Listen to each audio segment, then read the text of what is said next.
I accept full responsibility for my actions.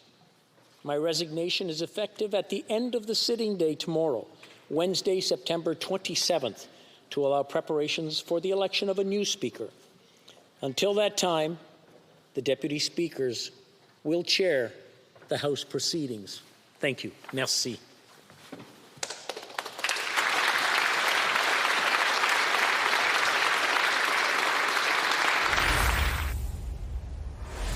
House Speaker Anthony Rota there apologizing to the House of Commons and offering his resignation after all party calls for him to step down. On Friday, the Speaker honored Yaroslav Hunka, a 98-year-old Ukrainian Canadian, as a war hero who fought for Ukrainian independence. But turns out Hunka was a member of a Nazi military unit. His recognition in the House is now even being used in Russian anti-Ukraine propaganda. Rota apologized this weekend and then in the House of Commons yesterday, but that did not abate calls for his resignation. Let's bring in the front bench to talk about that with me this evening. Former New Brunswick Liberal Premier Brian Gallant. He's now the CEO of Space Canada. Former Conservative Deputy Leader Lisa Raitt. She's the Vice Chair and Managing Director of Global Investment Banking at CIBC. CTV News political analyst and former NDP leader Tom Mulcair is here, as is the Toronto Star's Queen's Park Bureau Chief Rob Benzi. Hi, everybody. Good to see you. I think Lisa has a bit of a connection issue, but we'll get her back online in a second. Brian, I'll start with you. Did Anthony Rota have any other choice but to resign? No. Unfortunately for him, as I do think he was a good person, I think he, from what I've heard from MPs, was well respected, somebody that has done a good job in this position. The consequences of the action, of the mistake, of the error are just too grave. Too many people would be, of course, hurt by what happened.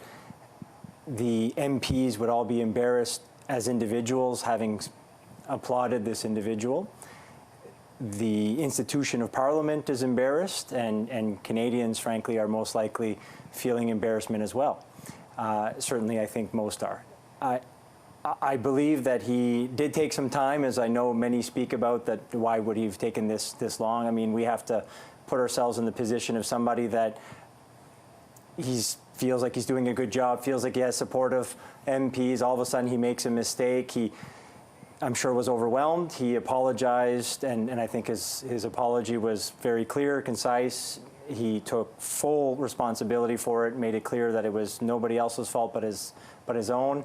And he probably just wanted to see if there was any pathway forward, and it became clear that it wasn't, and he resigned. And this incident, when it became clear over the weekend to now, I mean, that's 48 hours, 72 hours, so it's not that long of a time when you think about the consequences for him personally. But certainly it was the right thing to do, even if it maybe took a little bit of time to get there. I certainly take Brian's point about all that needs to be considered, Lisa, in making that decision, but I thought it was interesting that even Karina Gould, the House Leader today, said once he realized who this person was, he should have resigned. She actually said to the media that she felt he should have resigned immediately. I'm not a politician. I've never been in the shoes of someone who has to make that decision. Are you understanding of the time it took, or do you think it took him too long? I think it's irrelevant, Vassy. I mean, he ended up resigning. I'm sure it was a very difficult decision for him and his family. Take the resignation, accept it, thank him for his service, and now let's move on to what is next. And what is next is figuring out how to happen. And here's one thing that's always bothered me about what happened in the House on Friday. If you listen, what the Speaker says is he refers to the veteran as a veteran, a Ukrainian veteran who fought against the Russians. Why that struck me at the time and why it strikes me now is Tom will tell you that when you introduce somebody in the House of Commons and you're giving them a bit of a spotlight, you always say, this is so-and-so, he served with this battalion, this is where he fought, and this is why we honor him. Somebody glossed over it. Somebody took all that out. Somebody knew that they couldn't put his military record in that brief blurb that the Speaker was going to say. And quite frankly, I want to know who that was.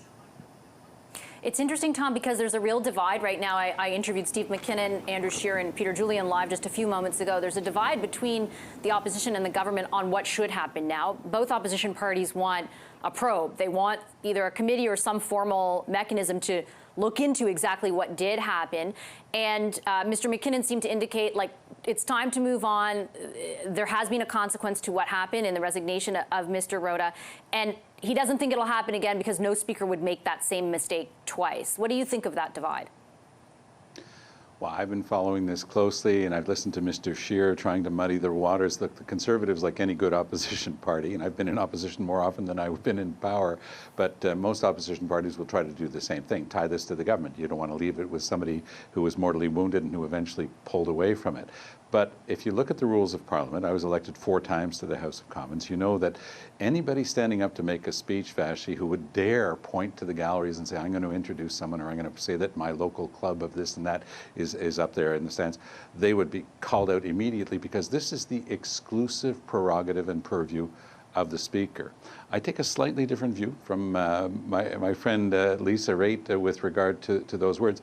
It couldn't have been clearer to me that this was about, first of all, Anthony Rota doing something totally inappropriate, standing up and using this incredibly solemn moment, this Churchillian speech, this magnificent Canadian late summer day where we were doing the right thing, and turning it into, and I'd like to point out that in the stands, I have somebody from my riding, he's 98 years old.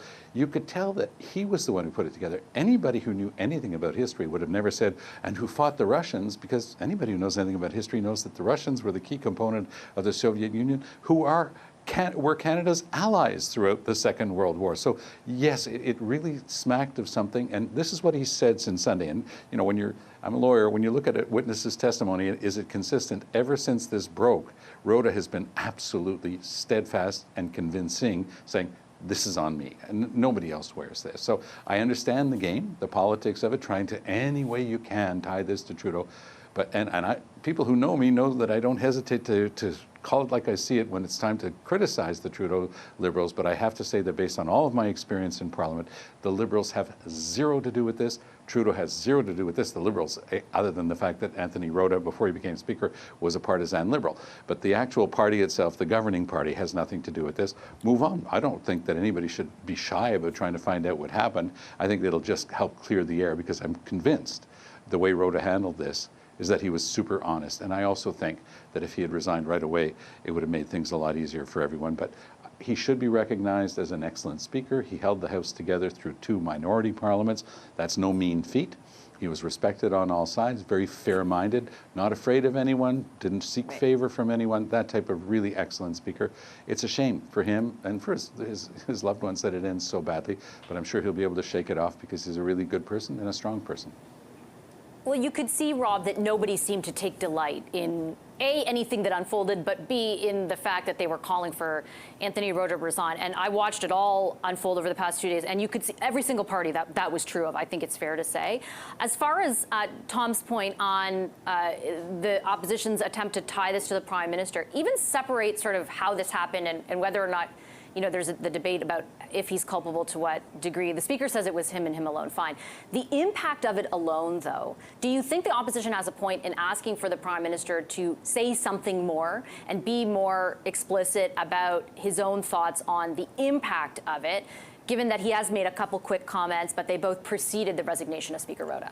Yeah, exactly, Vassy. I think Tom's right. Look, I don't think that this is the Prime Minister's fault at all. I think it shows a lack of understanding how the House works to think that the Prime Minister's office is going to be vetting someone from Anthony Rota's riding that he happens to add to the program at the last minute. I mean, Mr. Rota did a very foolish thing. He has paid a very, very steep price. It is embarrassing to Canada, however, and I think that the Prime Minister needs to sort of not say, I'm not owning this, but I am going to apologize on behalf of Canadians, because he's the head of the Canadian government. And I think that's something that the Prime Minister has to be careful about. I mean, I thought that it was very foolish of House Leader Karina Gould yesterday to want to strike this from the record. It was very naive of her, and I understood what she was trying to do. It's like, let's pretend this never happened. But I thought it was easy. That played into the Conservatives' hands. Now today, I thought that Mr. Poilievre looked a little churlish calling Mr. Rota the Liberal Speaker. He's not the Liberal Speaker. He doesn't caucus with the Liberal government